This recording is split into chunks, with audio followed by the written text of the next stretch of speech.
So, folding phones. You know, I love folding phones. I think they're so fun and interesting. And I think the concept is so tantalizing that these are going to be here for years to come. However, there are a ton of issues. For one, durability has been a little bit of a sore spot. On my original device, I had a issue when it came to the screen near the hinge that the screen would start to black out right about there where it normally folds in and out. I had this warranty, it didn't cost anything, and I didn't think too much of it because I thought it was just a fluke, and that happens with first generation products. And most of the time when I dropped it, especially in the first few months, it was fine. The hinge itself is flawless, and the execution of the foldable technology as a hinge and a folding screen looking good and all that stuff is great, quite honestly. However, it's been more than just that issue. Here's my father's example, and this one has a broken screen. It's broken near the hinge, and it started to gain a bigger and bigger crease. As you can see, it pretty much is just disconnected from the phone at this point, and it has an enormous black blotch where it's supposed to be. All over online, however, you can find broken Z Flips, broken Motorola's, broken Z Folds all over the place. They have tons of durability issues. For a normal drop, a lot of the times it's fine, and I don't baby it really at all. But in the hands of most people, they tend to just have issues that isn't really even caused by the owner of the phone. A lot of the issues that they have when they break is just the screen going out over a period of time. And for $1,500, which is what the Z Folds cost, or $1,449 brand new, and around the same for the Motorola Razr, I just kind of expect more from folding phones. So I want to go over all the things you sacrifice going with the folding phone. First off is the battery. Now, since it's separated into two different parts, you don't get a bigger single cell like normal. This has an enormously small battery for how large of a screen it has. And the same thing goes with the Z Fold as well. Being split up to smaller cells means the charging speeds aren't really that great, and the battery life is honestly pretty bad. They're as bad as old iPhones, the small iPhone 6 to iPhone 8 range, and that lasts you about 6 hours or so, and it's usually on 10% by around late noon for me.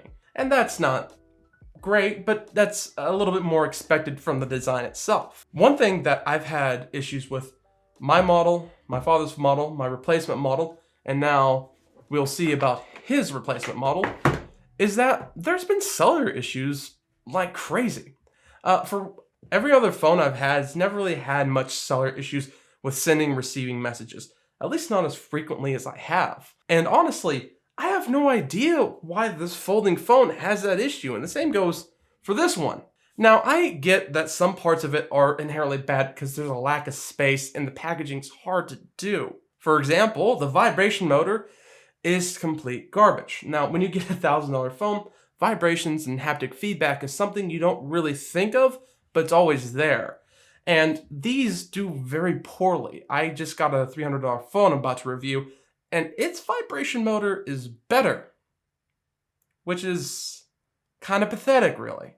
And I get there's a limited amount of space, but still, there is no reason that you shouldn't be able to have good haptics in a $1,500 phone. Now, another one that people do excuse on folding phones, and I see why, is the camera quality. Now, the Z Fold has better cameras from the normal Note 20, and the Z Flip's cameras are from I don't know what, really. They don't line up with the S20 FE that my girlfriend has, and they don't line up to any of the new stuff either. Now, the inherent thing that people say is there's just not enough space, but there is a camera hump on these devices. And every phone has a camera hump nowadays. It's not that big of a deal, but relatively to how much size there is for the motherboard up to that part doesn't mean that there should be bad camera units. I think it's more of a cost-saving measure, or just somewhere they're not concerned with a phone that's targeted at people that like something fun and entertaining, like myself. But the biggest thing about having a folding phone is the functionality you gain, which being a small form factor for the Z Flip and the external display on the back, is counteracted by the lack of abilities to do other things. For example, I have a DJI gimbal I use, and it won't fit in the Osmo at all, and I don't trust it on any tripod just because its hinging design tends to fold up. Also, you know, water resistance used to not be a big thing back in 2015, 2016, 2017 really, but now it's pretty much universal, and having your hands wet shouldn't really make you worry about using your phone. But now it's universal, and nowadays you don't worry about handling your phone while your hands are wet. But these I really do, and my phone specifically, when I had water in my hands in the shower just sending a message, I actually had to reboot the phone several times for it having twitching issues until I had to hard reset the phone, and then it finally turned out well. Now, make no mistake, I don't think there's anything more fun than closing your phone on an angry phone call, and I think there's a certain factor of coolness when it comes to folding phones, and the portability of it being such a small form factor is great for outfits. I love that so much. And I don't take back any of the positive feedback I gave in my review of this device. I just think for the price, you'd think it'd be a little bit more polished, at least in aspects that don't have to do with the folding part as much. What I'm really interested to see though is what happens in the future for folding phones. Now, adding water resistance will be a huge thing, and it would really help these phones be more airtight. Also, I really want them to do better on the battery front and the camera front.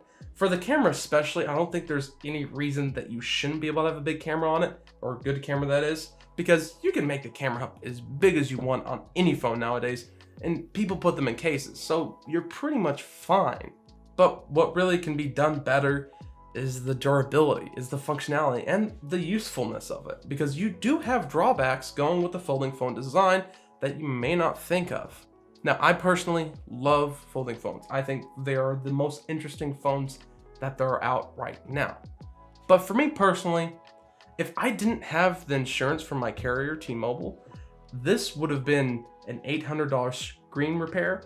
This would have been the same, and me and my dad would be out $1,600 or just having broken phones within a period around 4 to 5 months. So for that, as I'm heading back to campus soon enough next semester, and I'm gonna intend to do more videos and do more talking and do more reviews, I'm gonna go with a normal phone, maybe the OnePlus 9 if it has wireless charging, but something different.